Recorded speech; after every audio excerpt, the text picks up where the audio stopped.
Hello and welcome. I'm Deborah Stone, editor of the Jewish Independent, and with me are two guests with a deep vision for Israel and a practical drive to make it a reality. So Mick Davis and Mike Prashker are the founders of the London Initiative, an international network dedicated to reviving liberal democracy, to ensuring Israel's societal fairness, and to building a pathway to a secure peace through the shared efforts of Israelis and Diaspora Jews. Mick and Mike are visiting Australia as guests of the Jewish Independent to share their call for Diaspora Jews to speak up and out about the kind of Israel we want. Welcome to you both. Thank you. Thank you. Let's begin with Israel's Declaration of Independence. Israel's Declaration of Independence envisages a state based on the principles of freedom, justice, and peace as envisaged by the prophets of Israel. To what extent is the current iteration living up to that dream? Well, I think it's challenged. I think we have a situation where in Israel, equality is something which is contested, and the statistics bear that out. I mean, we have a scenario where 28% of young people live below the poverty line, and that's not a country that can be fair, where Arab citizens of Israel are 21 times likely to be faced being murdered than Israeli citizens.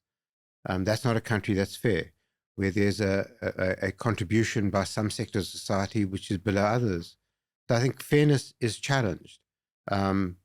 The assault on liberal democracy is well known by everyone, and I don't need to go into that. But VDEM has downgraded Israel as a liberal democracy, and 60% of Israelis are worried about the direction of travel.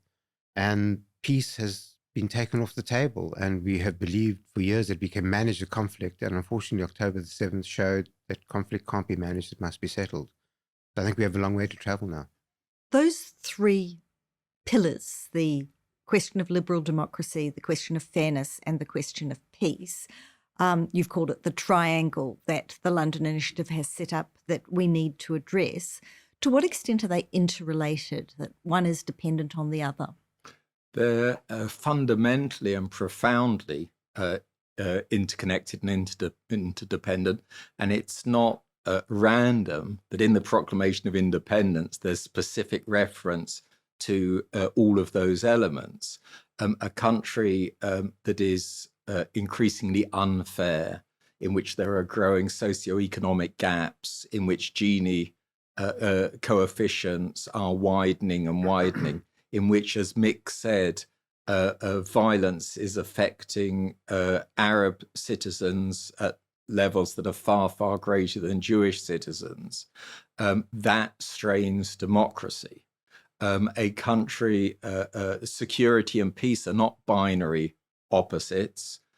They are actually intimately interconnected. So all of these elements are profoundly and basically interwoven. Does that mean that you think the situation with Palestinians, and particularly the occupation, is having an effect on the internal politics of Israel, the kind of democracy that Israel is becoming even within the Green Line? I have long held that the most corrosive thing within Israeli society has been the occupation. The occupation, to have an environment where you are controlling other people requires a regime of control and requires you to deviate from the norms and standards that you apply in your own country. And so what happens over the Green Line doesn't stay there. It seeps back into Israel. And I think it's made it a more aggressive, more fearful society where people have lost perspective and where they've lost hope. And I think that you can't live in a perpetual state of conflict as what we're doing at the moment. And so unless we resolve the issue of occupation and go back to the idea that was accepted by the Jews in 1947 when we accepted Resolution 181 of the United Nations of two states on the land, and the fact that Jewish self-determination was not there at the expense of Palestinian self-determination. And until we go back to that, we will have an ongoing issue unresolved in Israel, and we'll have a country which does not reach its full potential. We've got a very strong group of extremists on the far right who've claimed the label religious Zionist, who are very powerful, very outspoken, and seem to be able to gather a degree of passion that hasn't got its equivalents among the moderates. How do we get the kind of passion for liberalism and fairness that we are seeing among the far right for a very different vision of Israel? I think one of the things, and this is not only a struggle of Israel democracy, of liberal democracy in Israel, we're seeing this in Europe, we're seeing this in the United States, we're seeing this around the world. And that is that we have to really stop being wishy-washy and weak moderates. We have to start being passionate moderates with very, very clear red lines. And those red lines for us are about what liberal democracy means and not being open to negotiation, that democracy can be whatever anybody wants, illiberal, ethnic, majoritarian, and that fairness is for all citizens of Israel and a universal principle. It's not first and foremost for white guys or orthodox, straight white guys. It's a universal principle. And that secure peace is for all those living between the river and the sea, 8 million Jews and 8 million Palestinians, of whom 10 million are citizens of Israel, of whom 2 million are Palestinian citizens. So clarity, moral clarity, is absolutely fundamental. In terms of passion, we have to understand that we who are, and our data show this, part of a majority. And when we're combined, citizens of Israel and world Jewry, a very, very significant majority, that our futures are at stake. Our vision for the greatest project of the Jewish people since the building of the temple, the identity of our children, the education of our children, our security, our place among the nations. If all of that isn't enough to fire us up, then God forbid we should have further calamities. So you've referred here to the key issue, one of the key issues, which is the involvement of diaspora Jews in this project. To what extent do you think diaspora Jews have a right and a responsibility to speak about the kind of Israel we want? It's always said we don't pay taxes, our children don't serve in the army. Why should we say what kind of Israel Israelis live with? Well, I start off by saying that, when we all talk about Israel, we talk about Israel as the nation state of the Jewish people. Well, the Jewish people is the Jewish people, not the nation state of the Jews of Israel. It's the nation state of the Jews of around the world. And so I think if it is a nation state of the Jewish people, then the Jewish people have both obligations, which is certainly what most diaspora Jews feel, but they also have rights to participate. The second point I want to make is that when the founding fathers of Israel put together the Declaration of Independence, one of the most important clauses was a call for Jews in the diaspora to rally around their brothers in Israel for the upbuilding of the state. And after all, Israel is a creature of the diaspora. And so our agency and our right to be involved, to my mind, is not a controversial or debatable proposition. And the idea that we have nothing to bring to the table is preposterous. We have a set of experiences, we have skills, we have the capacity to leverage, we have all these things to do, and our voice should and must be heard. And Israelis who today are out on the streets of Israel protesting about the direction of travel and complaining about what is happening are looking to us for support, and we should support them. And we can practically do that through our philanthropy and how we direct our philanthropy. And we can practically do that with who we engage with in Israel and how we can assist them in establishing the narrative that Mike was talking about, which reflects the passion of people for liberal democracy, for fairness, for pursuit of a secure peace. Because at the moment, the centre and the left has lost that narrative. And the reason why the right that you spoke about is so dominant and so powerful is because they not only kept a narrative, they've enhanced that narrative. And so we can help develop a narrative which can be a counterbalance to that, which can take us forward in terms of the journey we want to travel. Do Israelis want to hear from diaspora Jews, Mike? Israelis want to hear, and they absolutely need to hear. First of all, our data show that over 70% of Israelis care about world Jewry. They need to hear from world Jewry now, as they are in a struggle, of course, since October the 7th, in a struggle of after the brutal attack of Hamas, but since January 2023, in the judicial coup, the attack of their own government on Israel's democratic institutions and foundations. So they absolutely need to hear that. And it's not only Jewish Israelis who need to hear it. Arab citizens of Israel who are being set upon by their own government, even while they're providing medical aid and teaching Jewish Israelis and playing an important role in society and the economy, they're also being set upon. And so they also need encouragement and support. But there's a flip side to that, Deborah, and that is, and we're very much engaged in making sure that Israelis of all backgrounds know just what world Jewry has gone through since the 7th of October and what is aggravated when their government is careless or irresponsible with proclamations or with extremist policies that obviously don't cause anti-Semitism, because anti-Semitism is a disease of millennia, but aggravate anti-Semitism and make the lives of Jewish young people on campuses around the world less comfortable. So it's a mutual relationship of needing to support each other. So on that question of aggravating anti-Semitism, that is one of the issues that people always bring up when we talk about the need to call out problems in Israel, problems with the Israeli government, that there is a fear that it's, quote, washing our dirty linen in public, that it will aggravate anti-Semitism or give ammunition to Israel's enemies. How do you respond to that? Well, I guess I responded in this way.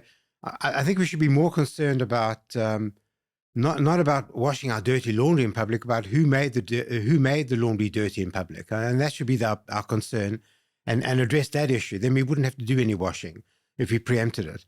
Having said that, I think I need to say that people who hate Jews and who hate the concept of the State of Israel for whatever reason will always hate Jews and always hate the concept of the State of Israel, irrespective of what is said and what is done by me, Mike, or anybody else. They have their own language, they have their own narrative, and they will keep to that language and narrative, and they don't actually get anything from us. So the idea that we will aggravate or give them strength to pursue their agenda even more provocatively than they're doing at the moment is just a false narrative. From our point of view, we have to focus on what we should be doing ourselves and put aside, other than being concerned about the safety of people in the diaspora, put aside the views and the thoughts of people who hate us, because they will hate us because they hate us without cause. I think if I can just also come in on that, the beyond completely agreeing with that position, it's hugely important at this moment as we see the data of generational shift of across world Jewry, children and grandchildren moving away from Israel, and in some senses from their Jewish identity, because of course their Zionism and their Judaism are intimately connected.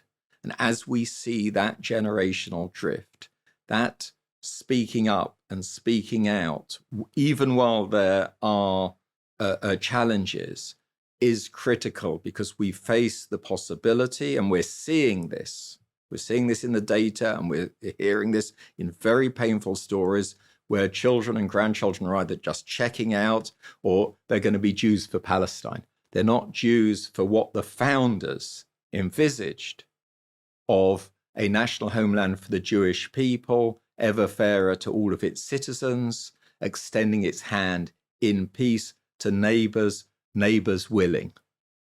And so we need to take the initiative on all of that together, because that's also about all of our children's futures. So the younger generation in particular seems to be picking up there on a clash of values, a clash between the values of diaspora Jews and of traditional Judaism, really the humanist values, and the values that are being played out in contemporary Israel. Do you want to speak to that, to the difference in values? Why have the two parts of the Jewish world developed such a different value set? I think part of it, and it's really important that we have, a more mature and sophisticated understanding of this, is contextual. It's very different living as a minority to living as a majority. And for me, who made Aliyah when I was 18 from England, the transition from minority identity to majority identity really sets out what I think is the central moral challenge of Zionism, and that is how to behave well, grounded in the Jewish ethical tradition that has also informed democracy when one has the power to behave badly. And Israel has had successes in that regard, and it's had failures in that regard. And we're also caught up in a tension within Judaism and other traditions between universalism and tribalism. Now, you don't have to be a very smart minority, whether you're the Australian Jewish minority or British or American or any other diaspora community, to think that minority rights and universalism are a good idea. It's a lot more challenging when you're part of the majority, and when that majority is in the Middle East, in an extremely hostile region with countless geopolitical and strategic challenges. It's far, far more challenging. And I think in a mature relationship between all citizens of Israel and world Jewry, we need to understand the majority-minority perspectives far better. In terms, though, of the moral challenge, we have to, for me, maintain our moral backbone. I refuse to believe that the Jewish contribution to ethics and then to universalism and to democracy was circumstantial. To maintain that, which is why I say with respect to Australian Jews and to my family in the UK, please don't check in your universal and democratic and liberal values at Melbourne International or at Heathrow. They're needed in Israel. And those values are not values of weakness. Those are values that will make Israel as national homeland to the Jewish people far stronger, far more attractive to all of our children, and where our founders aspired that Israel would be in a distinguished place among the nations.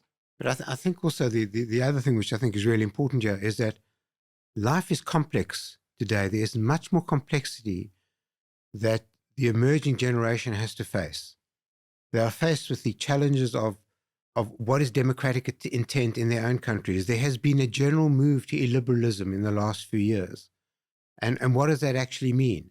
We are in the age of the demagogue, where leadership connects with people by connecting with their pain rather than connecting with aspiration. People are faced with the tachlis of, will we have a job? Will I be able to buy a home? Will I be able to afford high-quality education for my children? So that's the world where young people are entering into. You overlay that with the challenge of actually competing with their value systems, competing with the perception that Israel is failing those value systems. And their natural reaction is to say, this is just simply too much for me. I'm going to check out of this because it is too much. And the minute they start checking out of their connectivity to Israel and their Zionist identity, the next step is to check out of their Jewish identity. And that's a big worry, and should be a big worry for all the leaders of institutional Jewry today. And I think what young people are saying is, we want to hear a voice which expresses our concerns and our complexities and challenges in this values debate and this values challenge that is taking place. And they're actually asking for leadership to be at the front of that and to show leadership, and they are not being satisfied at the moment on that issue. There does seem to be a very strong polarization, and it's also reflected in a very unhelpful kind of left-right politics, in which to be associated with a bunch of other leftist political ideas is to be pro-Palestinian, and to be associated with a bunch of right-wing ideas is to be pro-Israel. How do we break that nexus, which is so unhelpful? Yeah. Well, it's actually deeply ironic. I mean, I was the chief executive of the Conservative Party, hardly left in any way whatsoever. And yet in relation to Israel, I'm considered to be a left-wing pinko. So it's rich with irony. I think it goes back to how the center and the left have sought to resolve the challenge that we are facing in Israel today, and in fact in parts of the diaspora today, which is a set of contested territory. So the center and the left sought to find common cause with right-wing Israelis, right-wing Jews, to say, well, what can we agree on? Let us put aside the stuff that we don't agree with and focus on what we agree on and build on that and enhance that, and so we can take things forward. And in doing that, they seeded a narrative of values, of reasonableness, of pursuing the things, of these objectives of the Declaration of Independence. They seeded that narrative, and that narrative was therefore taken by the right, who progressed their views. And their views were not associated with those value propositions. Their views were maximalist, annexation of the land, driving out Palestinians rather than accommodating the aspirations for self-determination. Being of Jewish supremacy was their guiding light. And in that environment, if you seed the narrative, you have no chance of actually creating a coherency, and you then fall into the trap of labeling people as to what they are. And politics actually is not about what you agree with. Politics is about dealing with the issues that you disagree with. And the things that we disagree with are the questions: is Israel going to be a mature liberal democracy? Is that fundamental to Israel's resilience going forward? Is Israel going to live with internationally recognized boundaries, or is it going to continue in occupation of the Palestinian people and not have recognized boundaries? Is Israel going to be satisfied with that sections of the population receive less benefit and less attention, and others give less to the community and benefit greatly? Are those the things that they're going to be satisfied with? And if those are issues which we're not going to be satisfied with, then we have to develop a narrative which says how we're going to address that, and fight for that narrative and fight for it to be implemented. If we do that, then we can move away from this ridiculous labeling of left-wing communists are supporters of these people, and right-wing thinkers who believe in free enterprise are supporters of those people. It's not that. This has got to do about, have you got a narrative which is credible, and a narrative which in fact you can take forward?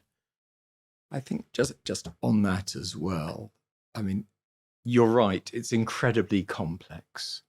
And to unravel how we got to where we are, how religious Zionism, an Orthodox rabbi who said to us on this trip that he's embarrassed to be called a religious Zionist, his core identity ripped away from him by people who are convicted criminals in Israel's government and encouraging lawlessness wherever they can. How Israel's government created alliances with well-known anti-Semites and extreme right-wing politicians, invited Tommy Robinson, a convicted thug from the UK, an anti-Semite, as some kind of anti-Semitism ambassador. How the British Board of Deputies of UK jury is now suddenly condemned by the Minister of the Diaspora as woke and anti-Zionist. So we live in strange times. But I think our answer to that, and Mick also alluded to that in a sense, a lot of it is very simple. More mature liberal democracy. We know what that means, and we're not ready to debate it.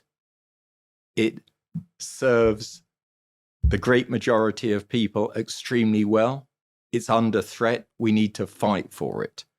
If Israel loses it, it is a catastrophe for Israel, and it's an equal catastrophe for world Jewry. So we need to fight together.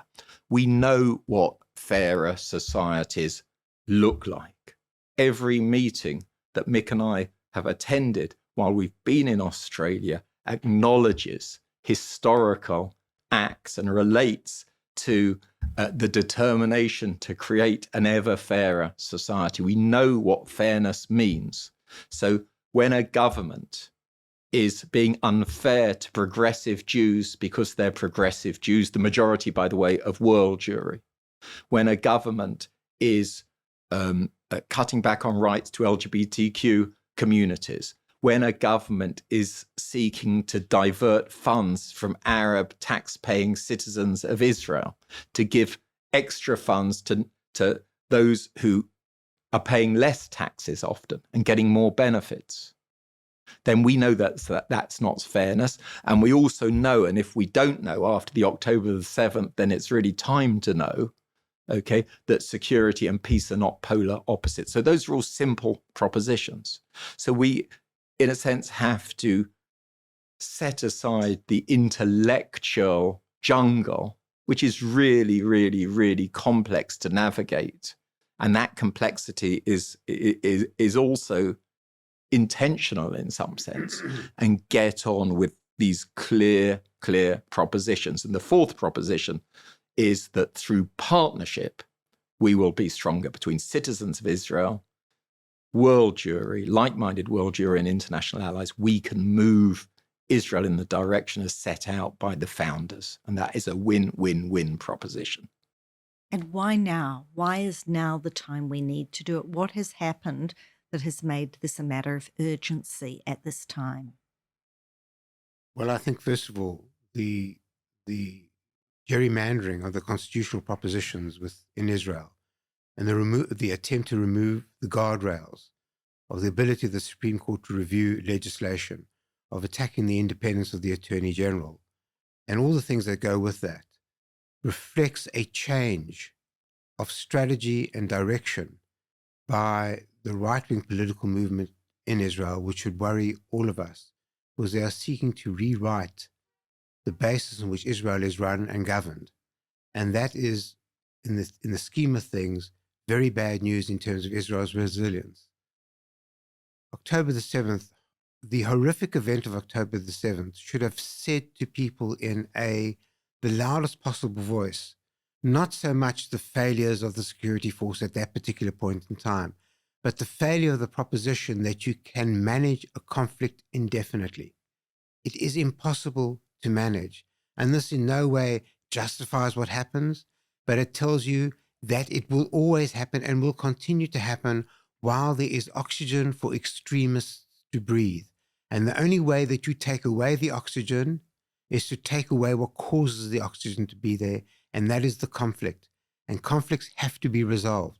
And I hear all the time from people who accuse me of being naive that there is no basis of peace because we don't have partners to negotiate with, because the Palestinians inherently don't want us there. You know, their mantra is, you know, from the river to the sea, Palestine will be free. Not true. Not true. There's always somebody to negotiate with.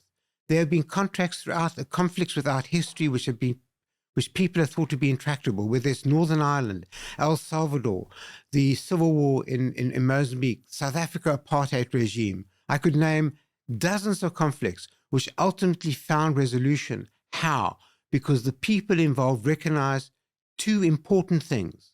One is that the cost of continuing the conflict outweighed anything else, that you could not achieve what you thought you could achieve, whether it is maximalization and the annexation of the West Bank or whatever. You cannot achieve it at a cost which is acceptable. And secondly, that if you have leadership with vision and with principle, the people who are doubtful about whether you can succeed in a peaceful resolution will follow leadership who give them that vision that it is capable of being done. And Israel is a great example of that, because in 1974, immediately after the Yom Kippur War, in 1973, immediately after the Yom Kippur War, Israelis did not believe that there could be peace with Egypt.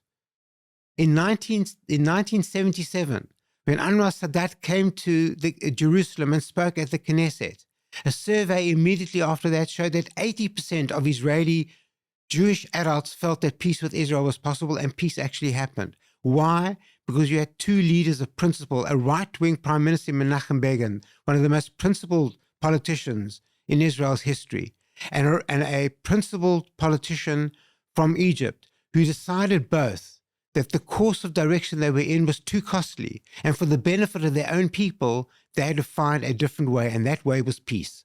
And they did it. And it is possible to do that. And that's what we have to hold on to. I would just add to that within the network that we're building are very, very prominent security experts, generals from the Israel Defense Forces, because obviously naivety cannot be part of any strategy of secure peace. And it is not by chance that the overwhelming majority of security alumni of Israel and international friends in the US, also security establishment, believe that this has to be the way forward for Israel's ultimate security, which is secure peace. So what gives you hope? What makes you think that Israel is capable of democratic renewal and moving to a safe society, a fair society, and on a pathway to peace? Before Mike answers, because he will give you a very moving perspective from somebody who's living in Israel. I'm a citizen of Israel as well, but I don't live there continuously. I have my daughters who live there. But I look at the most remarkable people who are citizens of that land, both Jew and Arab. I look at a civil society that when the government went AWOL after October the 7th, who rose up and basically helped the destitute, gave a safe haven to those in trauma, who went to pick oranges on the kibbutzim because the people had gone off to war, who made sure that the country rebuilt itself and resurrected itself. I look at Arab doctors who treat Jewish children and Jewish doctors who treat Arab children. I look at the resilience of a society who can at times soar with the angels in terms of what they can achieve and what they have brought to the world. That tells me that it is totally and utterly possible. And there is such potential there. And the potential is harnessed with hope and with vision, and not with hatred and aggression. And we can achieve hope and vision. We will get there. Now, in terms of hope, from a zoom out perspective, Israel's journey, like respectfully the Australian journey, has been less long, but equally rocky. Democracy in 1948 was a happy surprise. We can debate why it happened. This isn't the time and place, but there were 3 Arab Knesset members in the first Knesset, even while Israel was still at war with terrible prices, and Israeli women got the vote 20 years before the Swiss women. There has been a journey, a long, long journey, in which, largely thanks to the work of civil society, in large part supported by the Jewish people and Jewish philanthropy around the world and the generosity of world Jewry before Israelis had wealth and started their own philanthropy, which is now flourishing, a journey of advancing towards the vision of the founders. I, on the ground, work with citizens of Israel of all backgrounds, and I can assure you, anybody watching this podcast, that women are not wanting to go back before the 6th of October. Arab citizens of Israel. An Arab citizen of Israel has already been the chairman of Bank Leumi, Israel's largest bank. My own eyesight was repaired by an Arab surgeon. Thousands of Arab citizens of Israel are now teaching in Jewish Israeli schools across the school system. So there is progress. The LGBTQ community is freer than certainly anywhere else in the Middle East by a mile. So we are making progress. The occupation, as Mick has said, is a millstone, a tribal millstone, a millstone that is threatening this entire journey. And it has to be addressed. One of the mistakes made was saying, okay, we'll deal with the relationship between citizens in Israel. It's too controversial. And as Mick said, we can't deal with controversial issues. We'll only deal with the stuff that we can agree on. And that was exploited. That was exploited to create conditions on the ground to make it tougher and tougher and tougher, and to create a more and more atavistic tribalism. So citizens of Israel and world Jewry are going to have to make a decision that Jews and Judaism has wrestled with time and again over millennia, towards universalism or towards tribalism. And at the moment, we're in tribal retreat, and that is a path to catastrophe. But I am extremely optimistic for the reasons that Mick said. The struggle has been incredible. The strength of civil society is inspiring. The courage of our young people and I think the growing understanding among world Jewry that you have skin in the game because, like it or not, as a liberal Zionist, I absolutely like it.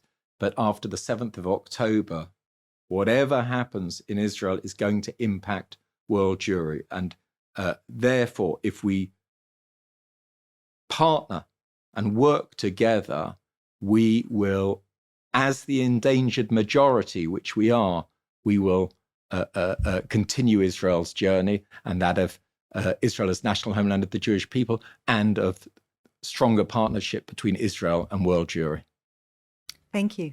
Thank you for your inspiration and your vision and your work. You've been listening to Sir Mick Davis and Mike Prashker, founders of the London Initiative. We at the Jewish Independent will continue to cover these issues closely, particularly as Israel moves into an election year. Thank you both for speaking up and out and for reminding us of the importance of using our voices to build liberal democracy, fairness and peace in Israel. Thank you. Thank you.